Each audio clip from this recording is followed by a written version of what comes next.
Terima kasih dan bersyukur kepada Allah Subhanahu wa taala saya tidak punya cita-cita untuk datang ke Kediri. Tapi karena ada kegiatan di Malang, kemudian dibelokkan ini sama Bu Titik ini ke Kediri. Ada teman-teman honorer K2 mau ketemu dan mau ketemu dengan Bupati katanya gitu. Jadi ini Pak Bupatinya ternyata masih di Jakarta. Mungkin saya meluruskan pertama, mungkin karena disangka saya ketua panja, padahal saya bikin supaya bukan saya ketuanya. Meskipun faktanya yang mimpin saya terus. Karena ya ini concern atau mungkin fokus dari dulu. Saya sejak 99 jadi anggota DPR. Saya sebetulnya PNS, Pak. Saya Pak Guru. Dan saya sudah jadi PNS dan 99 sampai sekarang belum pernah berhenti jadi DPR terus. Di DPR Kabupaten 1 periode, di DPR Provinsi 2 periode, kemudian DPR RI sekarang 2 periode. Cuma karena pakai peci terus di DPR, mungkin disangka Ustadz itu, sehingga masuknya Komisi 8, ngurusi haji apa segala macam. Orang Kediri yang tersesat di mana itu, di Mekah, itu ketemunya dengan saya. Itu kan dulu ada peristiwa yang itu banyak korban dari Kediri juga tuh. Saya sama Gus Anim Mahrus itu ada di Ziziyah. Nah itu kira-kira banyak orang yang mungkin secara psikologis pernah ketemu di sana, dan kalau ketemu nangis dan seterusnya karena sudah nggak ada istrinya, sudah nggak ada kerabatnya yang di sana dan seterusnya. Jadi karena itu mungkin saya di Komisi 8, tetapi karena ketahuan ternyata saya ini Umar Bakri, akhirnya saya di komisi, saya hanya 1,5 tahun di Komisi 8 dan akhirnya di Komisi 10 sampai sekarang. Saya dari fraksi PKS, dulu biasanya ditawari mau komisi mana gitu. Nanti sesuai dengan kompetensinya. Nah kali ini saya nggak pernah ditawari sudah.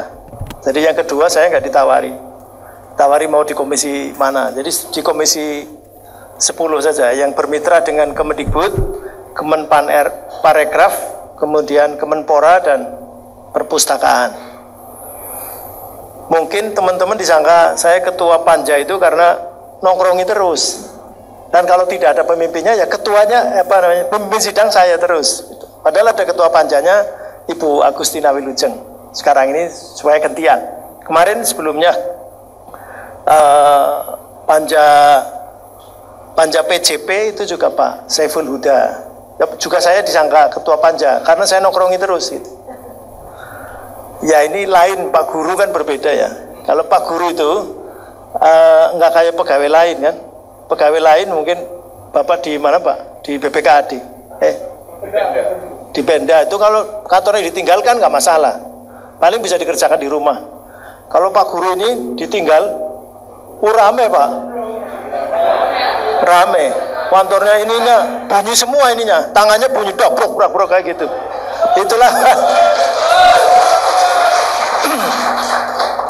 Itulah Pak Guru, sehingga tidak bisa ini Pak Guru itu kadang-kadang juga kalau nggak berangkat ya kadang rindu juga dengan anak-anaknya itu, meskipun belum begitu sehat kadang-kadang memaksakan diri untuk berangkat. Itulah Pak Guru. Jadi karena berhadapannya dengan orang, dengan anak-anak dan seterusnya, makhluk hidup bukan benda mati ya, kertas-kertas seperti di kantor-kantor begitu ya.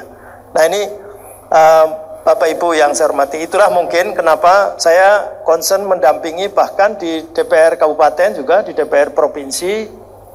Dulu ada 2005 yang rekrutmen 2006, ada PNS yang sudah terlanjur diumumkan, sehari selanjutnya digagalkan, namanya PNS teranulir. Jadi PNS saya dampingi sampai selesai sekarang. Paling tidak di Jawa Tengah ada 2.802. Itu meskipun 5 tahun lebih, akhirnya selesai jadi PNS lagi. Jadi kemudian saya mendampingi honorer K1. Honorer K1. Teorinya semua sudah terselesaikan. K1 itu jadi PNS. Sudah semuanya jadi PNS semua. Meskipun baru kemarin saya dengar di RDP ternyata ada K1 yang belum juga diangkat jadi PNS. K1. Nah, sehingga ini nampaknya perlu didata lagi. Kenapa K1 kok sampai tidak terbawa menjadi PNS? Masanya udah lewat soalnya. Nah, kemudian honorer K2.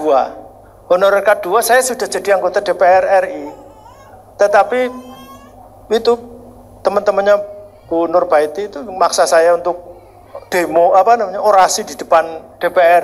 Saya ini anggota parlemen, bukan ekstra parlemen. Kalau di luar kan ekstra parlemen. Pas sebentar saja, akhirnya ya saya begini-begini. PNS, honorer K2 PNS, harga mati. Waduh, harga mati katanya. Sehingga saya beban juga, karena K2 itu PNS harga mati. Ya saya bawa ke rapat gabungan. Ini sudah mendekati pemilu karena 2018 ya mungkin 2018. Tetapi ternyata rapatnya tertutup, rapat gabungan tertutup. Honorer K2 tidak boleh masuk meskipun di balkon juga tidak masuk. Dan ternyata di situ kelihatan bahwa memang pemerintahan tentu sesuai dengan kondisi global juga, dan kondisi keuangan negara tidak memungkinkan untuk mengangkat mereka jadi PNS semua. Muncullah skema 3 itu. 3 skema yaitu CPNS, kemudian P3K, kemudian honorer dengan digaji atau dibayar sesuai dengan UMK atau UMR. Begitu kira-kira. Itu 3 skema. Tapi tertutup.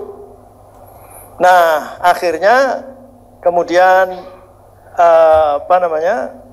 rame-rame mau menjalankan Undang-Undang 5 2014 tentang ASN, dan akhirnya ASN itu ternyata ada 2 jenis. Satunya PNS, satu jenis yang belum jelas, namanya P3K.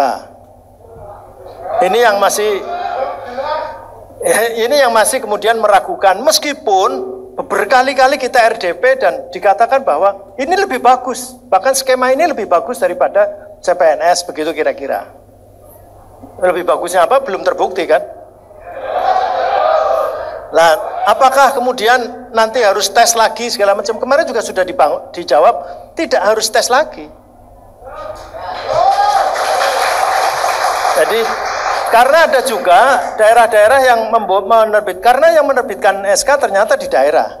Dan daerah ada yang menerbitkan cuma 1 tahun. Ada yang menerbitkan 5 tahun. Nah, 1 tahun bagaimana, kan lebih goncang lagi nih. Ini lebih tidak jelas lagi nih. Sehingga nggak tahu, mudah-mudahan sih nanti mengikuti yang lain menjadi 5 tahun, tetapi kemudian oleh BKN, kemudian oleh Kementerian Pan-RB itu juga dijelaskan bahwa sesungguhnya tidak mesti kemudian akhirnya dikumpulkan lagi, nggak perlu khawatir bahwa nanti akan tes lagi dan seterusnya. Cuma memang tadi disampaikan oleh Bu Nurbaiti bahwa sekarang ada kendala Undang-Undang ASN itu. Karena Undang-Undang ASN itu, maka kemudian ada tes itu.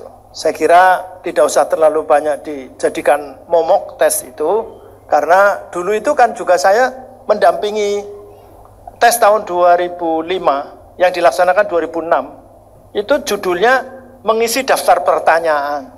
Artinya yang hadir semuanya lulus. Bapak Dr. Haji Abdul Fikri Fakih, Wakil Ketua Komisi 10 DPR RI.